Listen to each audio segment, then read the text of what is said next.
Bonsoir à tous et bienvenue dans cette édition. Tout d'abord, la météo, une nuit relativement calme est prévue sur le pays avec quelques passages nuageux sur le Dandi et le Tamesna. Présentation Ousmane Bawa. Chers téléspectateurs, bonsoir une fois de plus. Ravi de vous retrouver pour cette page météo du jour. Le temps reste marqué ces dernières 24 heures par le passage des systèmes pluvieux orageux sur la majeure partie du pays. Systèmes qui d'ailleurs au cours de leur passage ont occasionné sur certaines localités du pays des précipitations assez importantes. Ainsi, entre hier et ce matin, il a été enregistré quelques 102 mm à Zender, 47 à Gouré et également à Tawa, 22 mm à Maradi, 12 à Magaria, 21 mm à Menosoroa, 41 mm à Afa et 54 mm à Ngingimi, avec quelques précipitations faibles sur l'Aïr et sur le département de Kouani.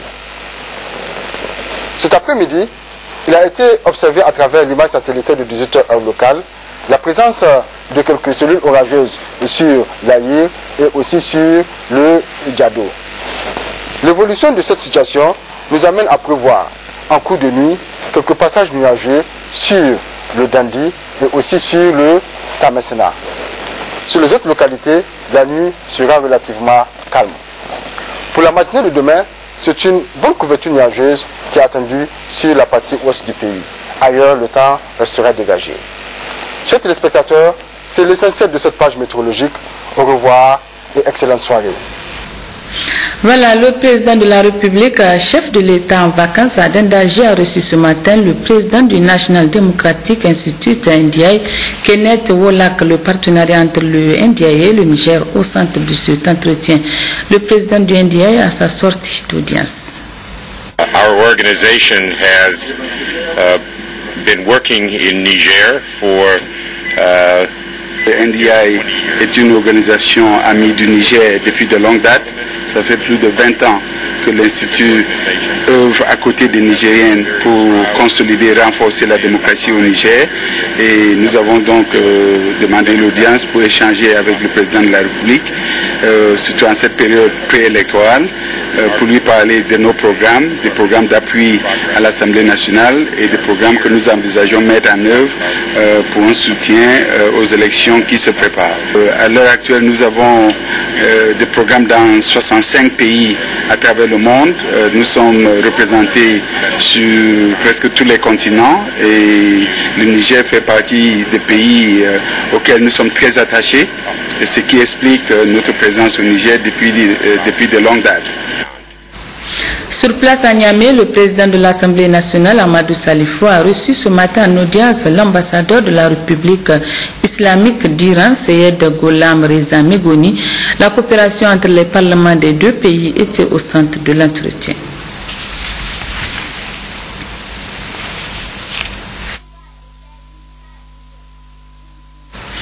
Retenez aussi que la première dame Haja Aissata Issoufou est arrivée ce matin à Tawa où elle a reçu un accueil empreint de chaleur de la part des autorités administratives, coutumières et des populations de la région. Le récit de Sandana Tahi et Hassan Abdou. C'est un accueil enthousiaste et empreint de chaleur que la population de la ville de Tawa a réservé à la première dame Aissata Mohamedou Issoufou, présidente de la fondation Gourivi Meyer. L'on notait également la présence des secrétaires généraux, du président du conseil de ville, celui du conseil régional, des responsables des services techniques et ceux des forces de défense et de sécurité. Présentes en grand nombre à l'occasion de cet accueil, les femmes de la ville de Tawa ont par des applaudissements et cris de joie manifesté toute leur reconnaissance à la première dame Aissata Issoufou pour les appuis dont elles ont bénéficié à travers les activités de sa fondation. La fondation Gourivi Meyer qui mène plusieurs actions en faveur des couches vulnérables, notamment dans les domaines de l'éducation et de la santé.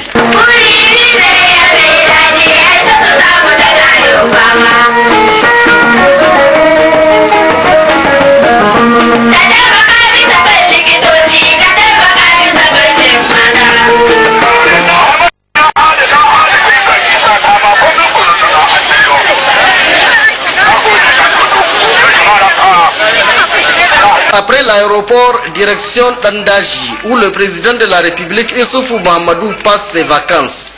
La première dame, Aïssata, a marqué plusieurs temps d'arrêt pour recevoir les salutations des populations des villages traversés. Il s'agit de Funkui, Garien Ahana, Tiga sédentaire, Tiga nomade, Koussa et Ilela.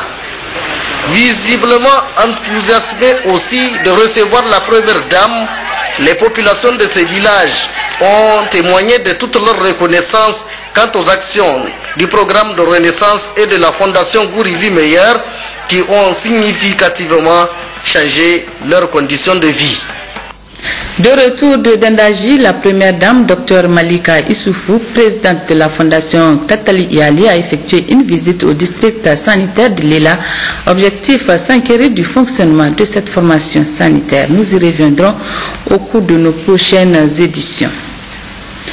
Après sa rencontre hier avec les couches socio-professionnelles de la région de Niamey, le deuxième vice-président du CESOC a effectué des visites de terrain. Soumaïla Bagna s'est notamment rendu au quartier Bangabana dans le 5e arrondissement et à Gabogoura dans le 1er arrondissement. Compte rendu à Bamoussa Touman et Jibo Mahmoud. C'est en compagnie du secrétaire général de la région de Niamey que le deuxième vice-président du CESOC a effectué toutes ces visites. Des visites qui lui ont permis de constater l'étendue des dégâts causés par les dernières précipitations. Ici à Bangabana, la situation demeure la même depuis 2 ou 3 ans. Les constructions anarchiques, les digues de fortune, les ordures empêchent l'eau de s'écouler du fait de l'entêtement de cette population qui refuse de quitter les lieux. Conséquence, maisons inondées ou effondrées. À ce jour, 34 ménages sont touchés par ces inondations et recasés dans les écoles du quartier. À l'arrivée de la délégation, certains sinistrés étaient absents car partis sécuriser leurs biens se trouvant dans leurs maisons effondrées. À Gabgoura et Tondibia, c'est l'impact des travaux réalisés par la SATOM qui serait à l'origine de l'effondrement de 38 maisons. Les caniveaux censés évacuer les eaux sont obstrués par le sable charrié par les eaux de pluie. À certains endroits, les caniveaux sont démolis par la puissance des eaux menaçant les installations de la Seine. Bref, le dimanche dernier, certains ménages ont passé la nuit à la Belle Étoile sur le trottoir. À Tondibia également, les inondations n'ont pas épargné le centre d'instruction. Lors de l'arrivée de la délégation, les nouvelles recrues étaient à pied d'œuvre pour évacuer l'eau avec leurs casques. En attendant, les autorités ont instruit la SATOM à colmater ce qui peut l'être, à dégager le sable charrié par les eaux. Les populations, quant à elles, réclament à corps et à cri les dédommagements promis lors de la réalisation de cette route. Une mission d'audit technique et financier sur les activités du volet environnement de l'initiative 3N conduite par le Conseil technique à la présidence de la République est à Maradi où elle a effectué une série de visites sur les sites de Takoudé dans le département de Madaroufa où plusieurs réalisations ont été faites en 2011 et 2014. Récit Hawa Mamoudou et Sanusi Garba.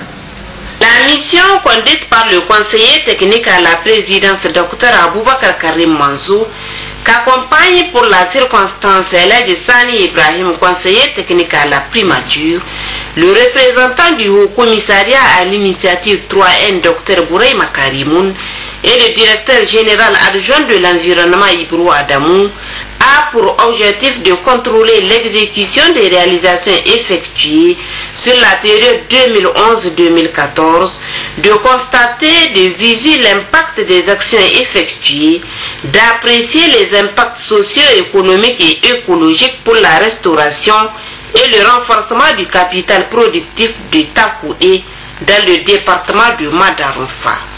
D'une superficie de 100 hectares, Takoudé est une forêt qui a été classée en 1955. Depuis, cette forêt n'a bénéficié d'aucun aménagement.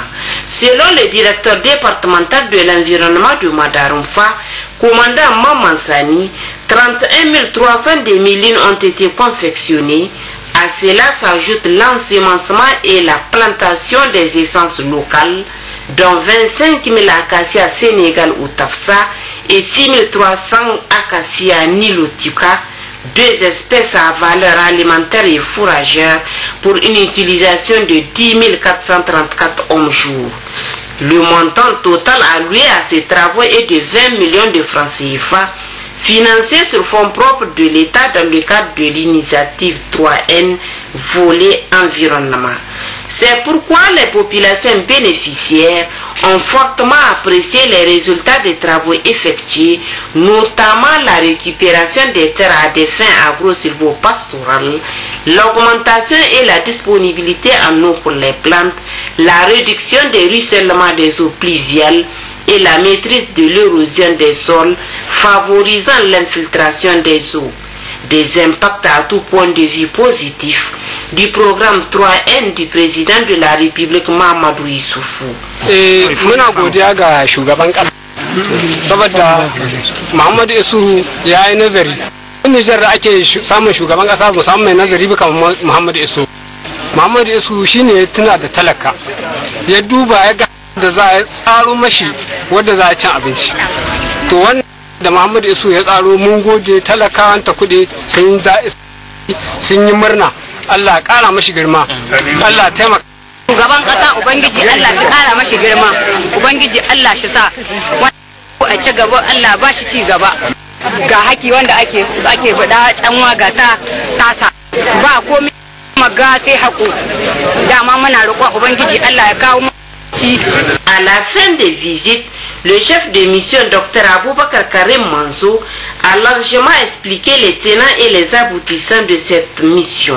Impressionné par le résultat que nous observons ici sur ce site. Et je pense qu'il y a des très fortes recommandations pour faire en sorte que les populations pour lesquelles ces réalisations ont été faites grâce à l'engagement du président de la République, son Excellence Issoufou Mahamadou, puissent davantage tirer profit. Déjà, comme je l'ai souligné, ils sont en train de tirer profit à travers les plantes alimentaires qui repoussent, mais certainement donc ils sauront également à gérer un bon potentiel en fourrage qui sera utile pour les animaux. Certainement que cela se fera dans les années à venir parce que il faudrait laisser le temps aux semences, donc aux herbes de mûrir et comme ça avoir un stock de semences qui va repousser les années suivantes. Notant qu'auparavant le préfet de Madaroufa est intervenu pour remercier les populations et leur transmettre les salutations fraternelles du chef de l'État, Mahamadou Issoufou. Cette mission d'audit théorique et financier sur les activités du volet environnement de l'initiative 3N, les Nigériens nourrissent les Nigériens, a fait aujourd'hui étape sur Dakoro. Ouverture ce matin à Tillabéri des travaux d'un atelier d'information sur la visibilité des activités de la direction des affaires religieuses du ministère en charge des affaires coutumières et religieuses. La cérémonie d'ouverture des travaux a été présidée par le secrétaire général adjoint de la région de Tillabéri. Le récit de Bada Salamatou et Jipono. Cet atelier qui a regroupé autour des membres de la mission du ministère de l'Intérieur les leaders religieux musulmans et chrétiens se veut un cadre d'échange et de partage sur les types de relations qui doivent exister entre eux. L'objet de ce déplacement est de rencontrer effectivement les leaders responsables des associations religieuses musulmanes comme chrétiennes pour échanger avec ces responsables-là sur la visibilité de la direction des affaires religieuses, c'est-à-dire les attributions de la direction des affaires religieuses, les rapports qu'il y a entre la direction des affaires religieuses et les responsables des associations religieuses, et également le travail que nous pourrions faire avec les associations religieuses dans le domaine de la paix de notre pays. Dans son mot de bienvenue, le maire de la commune urbaine de Tillabéri, Morou Kaboué, a demandé aux participants de prêter une attention soutenue aux explications du directeur des affaires religieuses Abdou Samadou Yahya sur la direction dont il a la charge. Le secrétaire général adjoint de la région Arimani Mamadou s'est quant à lui réjoui de la tenue d'une telle rencontre dans la région de Tillabéri, du fait qu'elle rapproche non seulement les leaders religieux musulmans et chrétiens, mais aussi leur permet d'être en étroite collaboration avec cette direction qui est chargée de coordonner la mise en œuvre des activités entrant dans le cadre de la coopération religieuse avec les institutions religieuses régionales et internationales. Ce fut au tour de Maman Zaki, conseiller technique du ministre de l'Intérieur, et Abdou Samadou Yahya, directeur des affaires religieuses, membre de la mission, de prendre la parole pour expliquer aux acteurs ici réunis l'objet de leur déplacement à Tillabéri. Abdou Samadou Yahya a dans un résumé clair et précis présenté la direction des affaires religieuses et ses attributions. Elle a en effet été créée pour réguler et suivre les activités religieuses dans notre pays et joue plusieurs rôles, préparer et assurer la mise en œuvre des politiques et stratégies dans le domaine religieux, élaborer et suivre l'application de la réglementation en matière d'exercice des cultes, réglementer, encadrer et contrôler les prêches, les prédications et les lieux de culte, participer à l'organisation de concours du Saint-Coran, des fêtes et des activités culturelles à caractère religieux, etc. Au cours des échanges qui devront suivre, des questions pertinentes ont été posées auxquelles des réponses appropriées ont été données à la grande satisfaction de tous. Le ministre de la Culture, des Arts et Loisirs a présidé ce matin à Niamey le lancement officiel des journées portes ouvertes de l'Agence de promotion des entreprises et industries culturelles. La cérémonie officielle a vu la participation de plusieurs membres du gouvernement. Le compte rendu de Jocelyne Amoussou et Issoufou Samela. Par ces 2 jours de portes ouvertes au grand public, l'Agence de promotion des entreprises et industries culturelles APEC Niger lève un coin de voile sur ses activités. 4 années d'activité au service des entrepreneurs culturels. Ce qui a été prévu d'abord, c'est des visites guidées. Des visites guidées, nous allons expliquer à tous les visiteurs d'abord c'est quoi l'APEC, sa mission, ses attentes, ses partenaires. Et également, nous allons montrer tous les outils d'accompagnement que nous avons élaborés au profit des entrepreneurs culturels. Nous en avons 12 qui sont au niveau de tableau.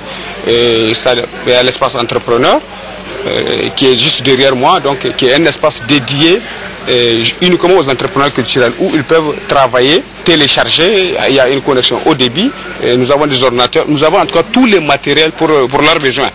Nous avons également le site web que nous allons lancer une plateforme aujourd'hui tout à l'heure de création des boutiques en ligne. Les entrepreneurs culturels, nous voulons les amener à avoir des pages sur notre site web pour qu'ils puissent créer leur propre boutique en ligne. Occasion pour le directeur général de l'agence de spécifier quelques actions phares réalisées en fonction des domaines d'intervention. Le domaine de la communication. L'APEC a réalisé 43 rencontres avec les représentants professionnels des 6 filières culturelles, une foire des entreprises et industries culturelles, 4 journées d'information, de sensibilisation et de plaidoyer destinées aux opérateurs économiques, acteurs culturels, banquiers, cadres de l'administration de la culture et journalistes culturels. Le domaine de la professionnalisation et de l'entrepreneuriat culturel. 225 personnes formées à l'esprit d'entreprise culturelle. 47 TDR ont été élaborés et mis en œuvre. Le domaine de l'appui à la migration vers le secteur formel. 14 entrepreneurs sont détenteurs de leur licence et carte professionnelle. Tout au long de ces activités, l'APEC Niger a reçu la totale adhésion de l'autorité sous tutelle qui salue ces résultats enregistrés. Convaincu que le potentiel culturel national peut jouer un rôle déterminant dans le processus de développement, les autorités de la 7e République se sont résolument engagées à accompagner la structuration des filières et l'épanouissement de l'entrepreneuriat artistique et culturel. En témoigne la création et l'opérationnalisation de l'Agence de promotion des entreprises et industries culturelles et de la toute nouvelle direction générale de l'entrepreneuriat et de l'économie culturelle. Une visite guidée des locaux et des stands d'exposition sur les différentes chaînes de valeur des 6 filières culturelles gérées par l'APEC Niger ont marqué cette cérémonie d'un saut particulier.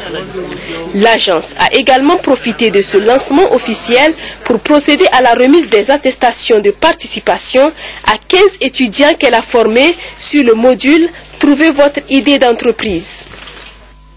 Culture à l'enseignement, le ministère de l'Enseignement supérieur, de la Recherche et de l'Innovation a organisé hier après-midi une cérémonie de remise de témoignages officiels de satisfaction aux acteurs distingués au BTS 2015. C'était en présence du ministre de l'Enseignement supérieur, Asman Abdou. Compte rendu, donc Claude Ousmane Abdou et Tahiro Hassan.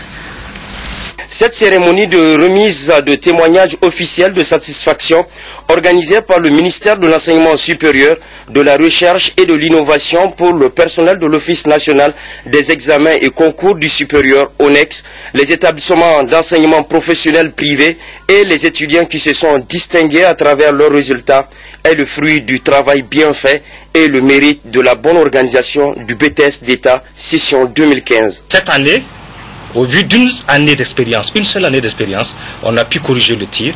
Et vraiment, c'est une occasion pour moi de remercier l'ensemble des établissements privés supérieurs du Niger qui ont fait au moins du BTS, c'est-à-dire une affaire qui le concerne. Et c'était mon premier plaisir. Cette année, c'est à eux qui revient le mérite. Et le résultat est là. Le BTS était très propre. Il n'y avait pas eu de fuite, il n'y avait pas même eu de soupçon de fuite. Et à cela, je remercie vraiment tous les acteurs de l'ONEX, tout comme les acteurs des établissements d'enseignement privé supérieur du Niger. L'objectif de l'enseignement supérieur, c'est de ramener et de pouvoir retenir l'ensemble des étudiants qui sortent à l'étranger pour qu'ils préfèrent rester, c'est-à-dire au Niger, étudier. Une initiative appréciée par le DG de l'ONEX qui nous livre ses sentiments. Pour nous, éducateurs, la mission assignée à nous par l'État est avant tout un sacerdoce. C'est dire que la plus grande récompense que nous pouvons attendre de l'État, c'est une récompense morale. Et je pense que c'est cette récompense morale qui vient de nous être donnée par monsieur le ministre de l'Enseignement supérieur. Et c'est dire que, encore une fois, pour nous éducateurs, ça représente en quelque sorte le couronnement d'une carrière. Lors de la cérémonie, le ministre de l'Enseignement supérieur, Asman Abdou, a indiqué que le BTS d'État est aussi l'affaire des établissements d'enseignement professionnel privés dans l'optique de rehausser la qualité de la formation. Ainsi, la cérémonie s'est achevée avec la remise de témoignages officiels de satisfaction à tous les acteurs qui se sont distingués au BTS 2015. Le bureau nigérien pour le placement de la main-d'œuvre, cette nouvelle société en collaboration avec l'agence nigérienne pour la promotion de l'emploi qui a vu le jour hier à Niamey, vise à former des femmes en matière de tâches ménagères. Le reportage est signé Nan Maria Moutari et Issoufou Suleiman. Le Bureau nigérien pour le placement de la main-d'œuvre est une nouvelle société créée en partenariat avec l'agence nigérienne pour la promotion de l'emploi placée sous la tutelle du ministère de l'Emploi. L'objectif de cette société qui vient de voir le jour est de former les femmes notamment dans des différentes tâches ménagères afin de permettre à ces dernières d'aller travailler dans le ménage en Arabie Saoudite. Cette initiative de création de cette société au Niger est une réponse au plaidoyer formulé par le président de la République Issoufou Mamadou lors de son séjour en Arabie Saoudite auprès du roi saoudien. C'est au total 1000 femmes qui seront concernées pour cette première phase dont le recrutement s'est fait au niveau de l'ANPE. Le ministre de l'Emploi apprécie et encourage cette initiative tout en remerciant le président Issoufou pour son acte de bravoure et son abnégation à réduire la pauvreté et le chômage des jeunes, mais aussi pour avoir pensé à cette tranche d'âge qui n'a pas eu la chance de poursuivre ses études ou qui n'a pu étudier. Le droit de travailler est un droit constitutionnel. Et travailler n'est pas l'exclusivité de ceux qui ont été à l'école.